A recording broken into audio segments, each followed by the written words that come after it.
Did you have any games for that at all, or is it just the machine? We have it's a lot. It's all together. Right, okay. With 18 games.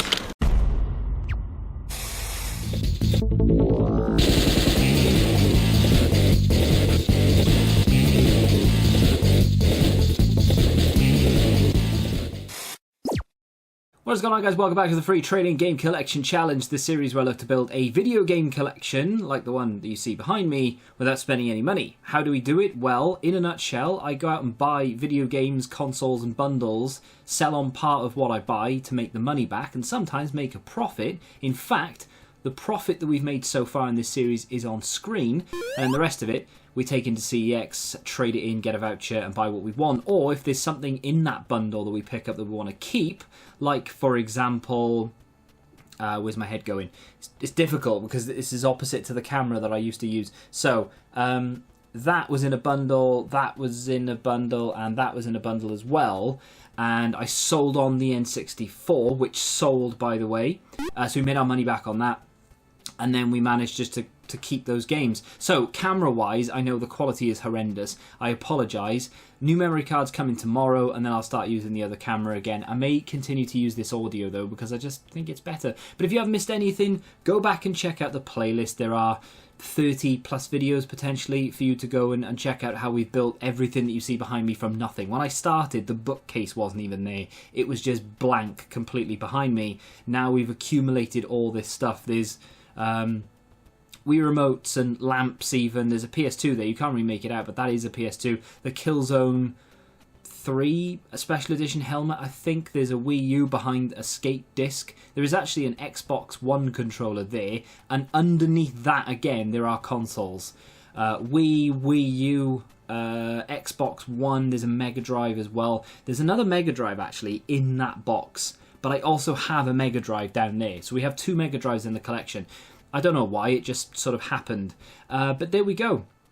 Today we're going to spend the profit. I'm going to go out and I'm going to go to CEX and I'm just going to spend some money. We like to do that sometimes. Collection value, by the way, has also been on screen. That crept up in the last episode when we managed to pick up some like Resident Evil games and things. Well, I say games. Game. The Resident Evil game picked up last week, by the way. I got the price wrong. I thought it was £12 in CEX, actually 15. So I went off.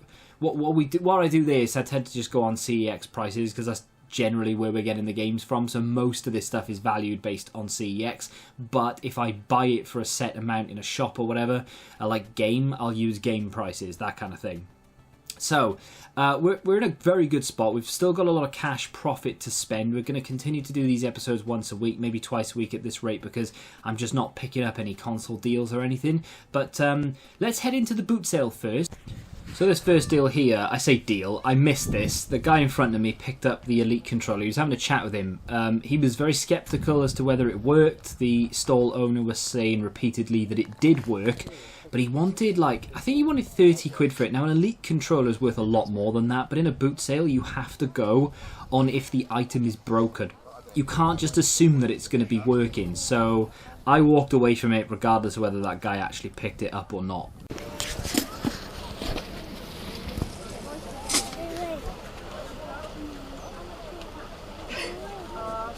Did you have any games for that at all, or is it just the machine? We have it's a lot. It's all together. Right, okay. With 18 games and a lot of Skylanders. Yeah. I can't count them.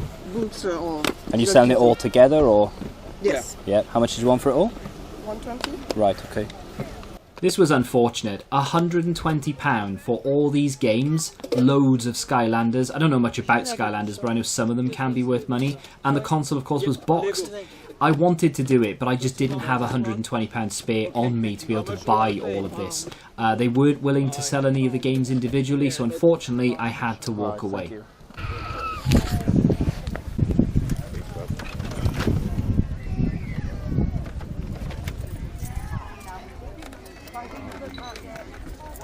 Lovely. Put on. Cheers, buddy.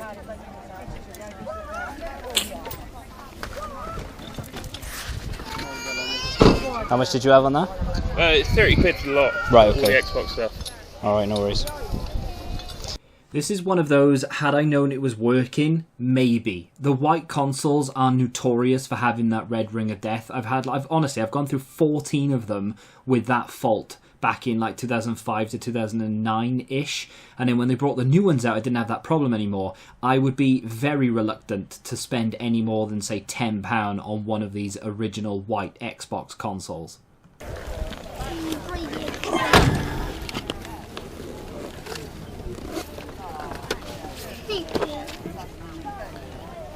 How much did you have on your games? Huh? How much did you have on your games? The games are £3 each. Right, okay.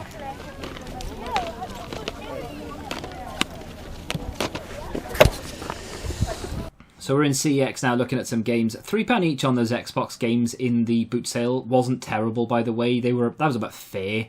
But there was nothing there that really caught my eye, so I just left it. In CEX looking at Xbox One games, this was before I picked up Resident Evil 2, incidentally. So I'm looking at like the Resident Evil games in the bottom right there, and I'm still deliberating which console I want to get them on. Now I've decided, of course, and I'm looking through a few of the cheaper Xbox One games, you could say, because obviously I am looking to build a sizable collection for every console. But these episodes are all about spending very few pounds to try and get as many games as possible, but not just random any games I'm never going to play. Either games that I used to play as a kid and that would give me sort of nostalgia vibes and a hit of that kind of feeling, or games that I would like to go and play. Like Quantum Break is actually a game that was advertised a lot when it came out. I think it came out around the period when nothing else came out around it. It was one of those games that came out quite quickly after an E3 one year, and I was tempted by it then, but of course the whole point of this collection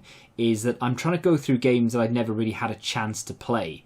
So I've got a massive stack in my hand there. I don't actually buy all of those games. I'm going to sort of sift through them and weed out the ones that I don't want. But the whole point of these type of episodes is to try and pick up, you know, those games that give me nostalgia, the games that I really want to go through and play at some point. But we're trying to spend as little as possible per episode.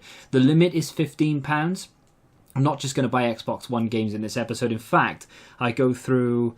how many have I got? I've got them in front of me. 1, 2, 3, 4, 5 different consoles I've picked games up for in this episode. It's the most diverse episode you will ever see. Unfortunately, there aren't any Switch games that are ever going to be possible to pick up in this sort of... not challenge series, but this segment, because they're just too expensive at the moment, and I don't think they'll ever come down to a point where I can actually pick one up in this episode from CEX. That game there is available on Game Pass, as are most of them, to be fair. Resident Evil 2 there, I think it was £15. So Game Pass is something that, of course, a lot of people have said that, you know, you can get a lot of these games on Game Pass. Why would you want to collect games when you can just pay the Game Pass price and just get them and play them whenever you want? And that is true, but I can't put Game Pass on a shelf, and I like to have a collection, so that's why we're going out and we're actually buying these games. So in that footage, I showed you State of Decay. I love State of Decay, and that was the second one, which I haven't really played too much of, and I'd like to get both of them. And again, I know they're available on Game Pass, but the whole point of this is to have a physical collection. I am more than happy to buy games digitally when it comes to things that I really want and I know I'll play a lot and I know I can pick up in the future for free. So for example, I haven't bought a physical copy of FIFA since FIFA 14, and the only reason I bought that physical was because it came with my Xbox One that I bought on launch. Had it not, I would have just downloaded it. So I'm more than happy to buy digital games when I know I'll play them a lot and I know that they'll come down in price, but I want a physical collection, especially for the older stuff. So we're talking, you know, N64, Mega Drive, Game Boy and things like that. I want the physical copies. I don't want the recreations or the emulators or anything like that if I can avoid it anyway. So let's get into the first pickup. Like I said, I think I've got 5 different consoles worth of games here. I've spent, I think, £13, so we were touching the limit of 15. Not quite, but we got up there. So I'm going to go through the cheapest first, and we'll get to the most expensive at the end. So, and they still have their prices on them, so you can see how much I've spent. So we're not selling any of these on. These are going into the collection. First one is going to be NBA Street, and I've got to have to try and get my angles correct now because the camera's changed. £1 on that bad boy. It was complete as well, and it was in really good condition. It's one of those games that obviously was never really played, for some reason. The disc is immaculate for a PlayStation 2 game. So NBA Street, I played that a little bit as a kid. I say as a kid, as a younger person. I like the idea of basketball. I don't really understand the rules too much, but I do like the idea of it. Especially street basketball's got a little bit of a different feel to it. But I remember playing that as a younger person, and I would like to go back and revisit it. And it was only £1, so I thought I'll pick that up. Next game, we're going to go up a generation here. We're going to go to the PS3. This is a game that I've skipped. I've played it, but I've skipped the first one. This is the second one. This is Resistance 2. Now, this is a staple. This is one of those console-exclusive games that you kind of have to own. I do have another console... In fact, I have another 2 console exclusives to show you out of the 3 games remaining. But I want to get Resistance 1, but for some reason, I think Resistance 1 is like £2.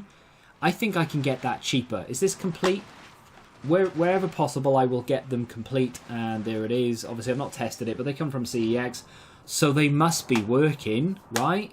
£1 on that one. Like I said, I will go and pick up the first one, and I will pick up the third one as well. The third one does exist, right? I'm pretty sure the third one does exist.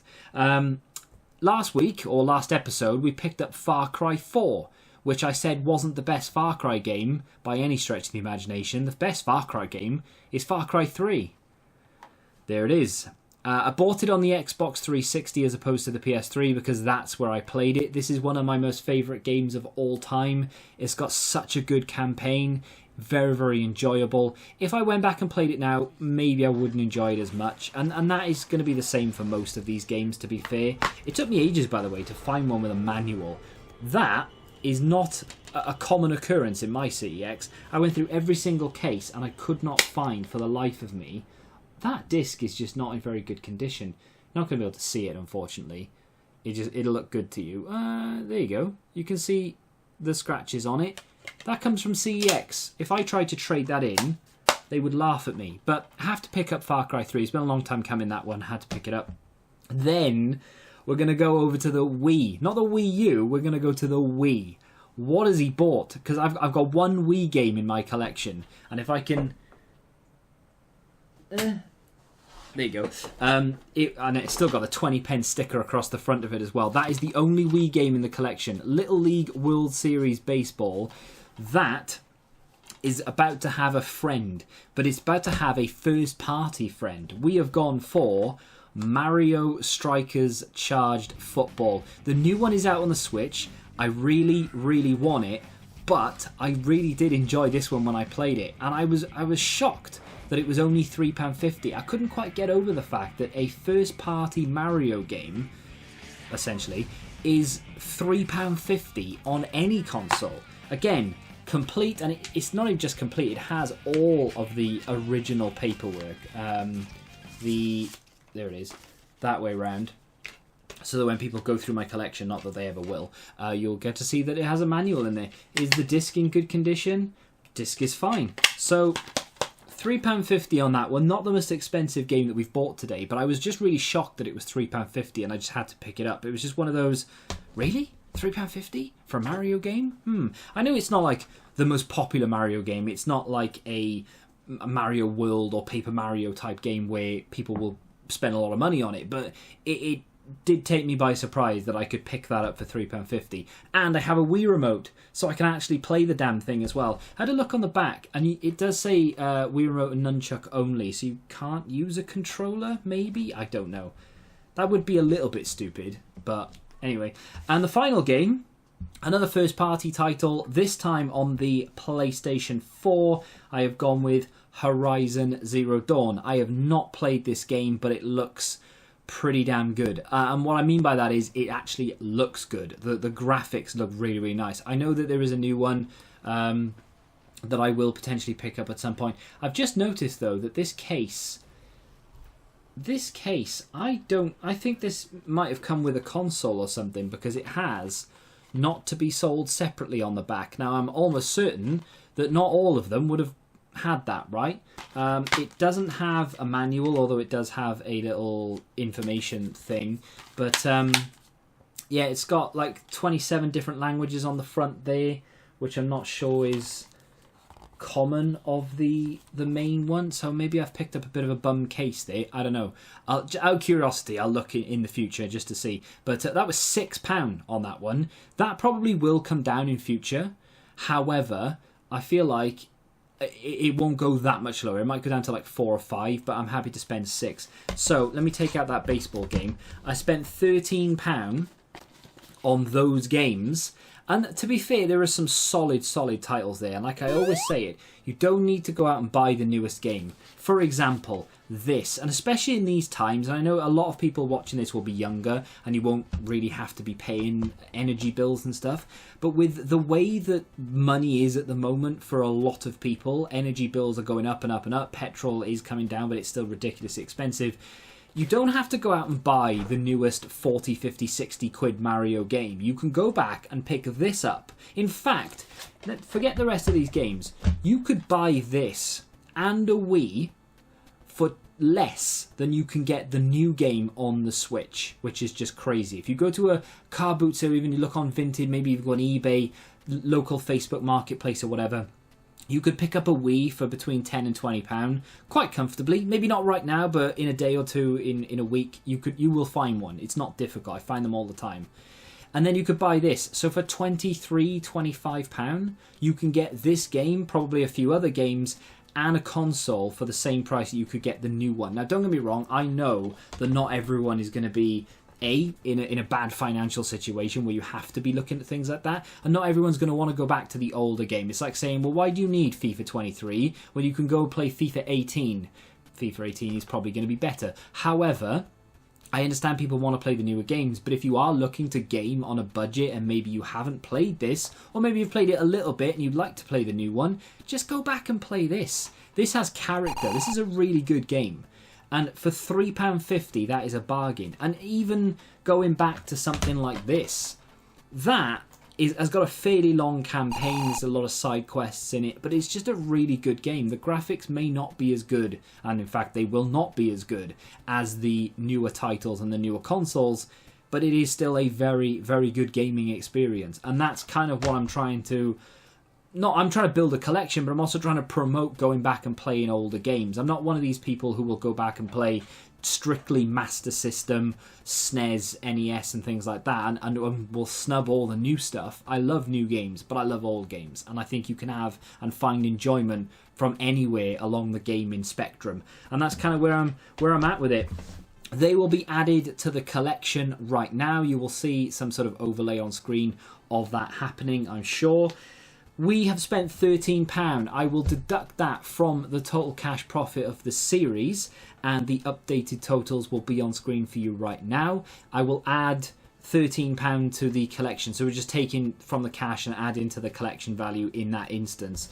We are going to have to start building the cash profit again very, very soon, but also I want to add some substantial things soon. I want to try and get some sort of big bundle of games together where we can maybe sell a part of it, keep the rest of it, you know, like the main premise of this series. That, by the way, that will happen. I said in a few episodes ago that you will see an episode of me putting something there soon, and it will happen. Things have just got a little bit muddled up at the moment and it's a little bit delayed, but that is happening. Mark my words. What exactly? Who knows? If you have enjoyed this episode, though, do me a favour and hit that like button, subscribe to the channel if you're new, and until the next time, goodbye.